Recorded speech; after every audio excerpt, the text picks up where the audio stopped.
कलाम नहायत रहम वाला है। दरूद व सलाम हो हबीब खुदा हजरत मोहम्मद मुस्तफ़ा सल्लल्लाहु अलैहि वसल्लम पर, उनके आल और उनके असहाब पर। आज के इस बहुत ही इल्मी, नूरानी, तालीमी, तरबियती महफिल के हम सबों के महबूब नजर, इस महफिल के सदर मीर महफिल हजरत मौलाना जनाबे गयासुद्दीन साहब दामत बरकातहू, डाइस पे तशरीफ फरमा दिगर मुअज़्ज़ज़ उलमाए कराम, मुखिया जी और दिगर इल्म दोस्त अहबाब, यहाँ के पढ़ने वाले प्यारे बच्चों और बच्चियों, मैं दिल की गहराइयों से इस इदारे के चलाने वालों को, इस इदारे की सरपरस्ती करने वालों को और इस इदारे में पढ़ने वाले तलबा व तालिबात को मुबारकबाद पेश करता हूँ। इस इलाके में ये इदारा अपने रकबे के हिसाब से बहुत छोटा है, लेकिन इनके जो खिदमत गुज़िश्ता कई सालों में हमने देखे हैं, यकीनन है कि मिल्लत के नौनिहालों की तरबियत का एक बेहतरीन मरकज है। मैं अजीजी हाफिज तारिक सल्लल्लाहु के जज्बात और ख्यालात, उनके एहसासात की दिल से कद्र करता हूँ। अभी अजीज ने अपने दिली जज्बात का जिस तरह इजहार किया है, इकबाल ने कहा, गुफ्तार के उसलूब पे काबू नहीं रहता जब दिल के अंदर तलातुम व ख्यालात।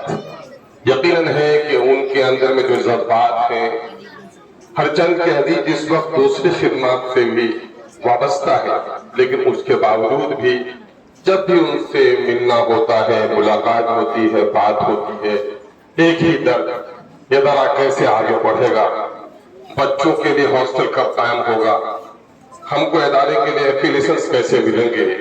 तो मुझको उसकी दीवानगी को देखकर बड़ी खुशी हुई। और कहा भी किसी ने कि जुनू कर गया, जुनू पा गया मंजिले कामरानी, फिरत रह गई हौसले आसमां का।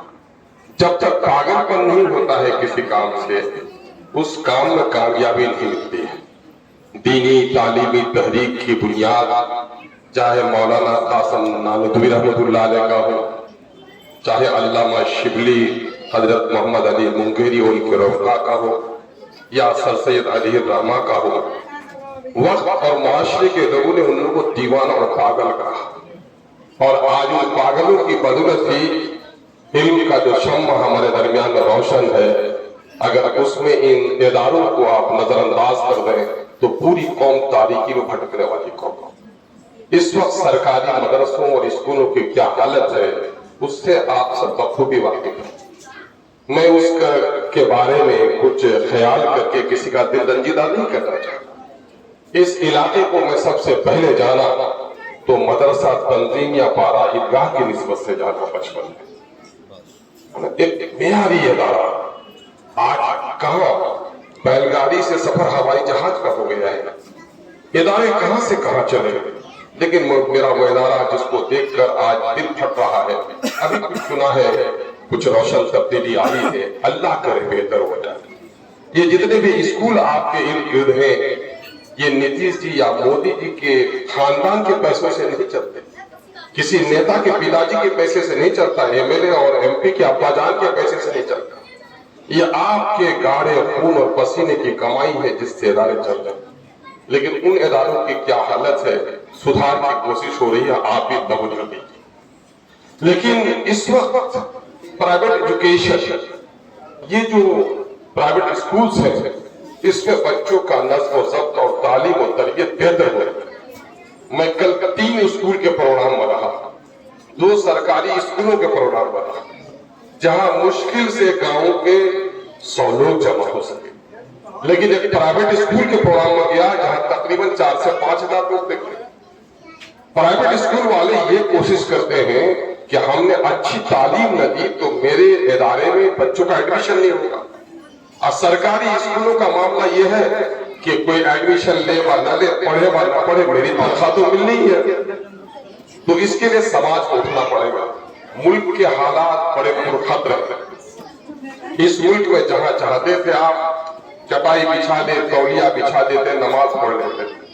आज नमाज के वक्त में आप स्टेशन पर गए, दिल तलक रहा है कि सर खुदा के सामने मैं झुकाऊं, लेकिन हिम्मत आपको। ट्रेन में गुजरते हुए आप नमाज पढ़ लेते थे और किसी को कोई दिक्कत भी नहीं होती थी, लेकिन आज आप हिम्मत नहीं कर रहे। आज आपकी वो बेटियां जो बस्ती में जिसने किसी का रूप नहीं देखा, जब वो ट्रेन और हवाई जहाज में सफर करती है तो अपना नकाब समेट लेती है, ताकि उसको डर लगता है कि कहीं मेरा ये लिबास मेरी जान के लिए वो बात साबित हो। अभी आप लोगों ने यूनिफॉर्म सिविल कोड की बात सुनी है, यूसीसी की बात सुनी है। हम में से बेशतर लोग नहीं जानते यूनिफॉर्म सिविल कोड क्या है। इस स्कूल के सारे बच्चों का लिबास एक किस्म का है, इसको यूनिफॉर्म कहते हैं। एक साथ पुलिस वालों का ड्रेस एक तरह का होता है, उसको यूनिफॉर्म कहते हैं। तो यूनिफॉर्म सिविल कोड का मतलब है इस मुल्क में रहने और बसने वाले सारे लोगों के रहन सहन का, शादी ब्याह का, हयात और मौत का तरीका एक तरह का हो जाए, वो साजिश चलती। लेकिन साजिश करने वाला तो साजिश कर रहा है कि इनकी नमाजें छूट जाए, इनके मस्जिदों के मीनारे टूट जाए, अकाबिरीन से इनका रिश्ता टूट जाए, उलमा का एहतराम खत्म हो जाए, कुरान की तालीम खत्म हो जाए। लेकिन अल्लाह का शुक्र है, ये कौम सब कुछ कर सकती है, लेकिन अपने दीन का सौदा नहीं कर सकती। यकीन मुश्तक। लेकिन एक बड़ा मसला जो है, आज बस्तियों में जाओ तो बैठक खत्म है, अंदर ही आइए, औरतों के ओढ़ने पहनने और गैर मुस्लिम औरतों के ओढ़ने पहनने में कोई फर्क नहीं है। हमने यूनिफॉर्म सिविल कोड मान लिया है। मेरा बच्चा भी कंगन पहनता है, कान में बाली पहनता है, जो उसके रहने का अंदाज है पता नहीं चलता है, जैद है, बकर है या आमू है, पता नहीं लगता। हमने यूनिफॉर्म सिविल कोड मान लिया है। बारात जिस तरह से औरों के यहाँ निकलती है, मेरे ऊपर नाश्ते में निकलने लगा है, ढोल बाजे निकलने लगे हैं। लड़कियों के यहाँ जाकर जिस तरह और लोग कन्यादान के उन पर डाका डाल रहे हैं, मुसलमानों के भी मुहज्जब और दीनदार लोग भी बारात बड़े शौक से जाकर तौलिया सूफी अपना टोपी को सहलाते हुए भी जाने लगा है। तो कहता है कि तुम कह रहे हो कि हाँ इस्लाम में बारात नहीं है, तुम्हारे यहाँ बारात है, देखो हम भी कर रहे हैं बारात। हम तो यूनिफॉर्म सिविल कोड को मान लिए।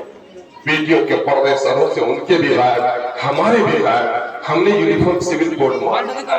मेरे भाइयों, आइए इस किस्म के इदारे में यकीनन ये बेटियां कल की माएँ हैं, इन बेटियों की तरफ तरबियत और तौहीद और रसूलत के साथ होती है।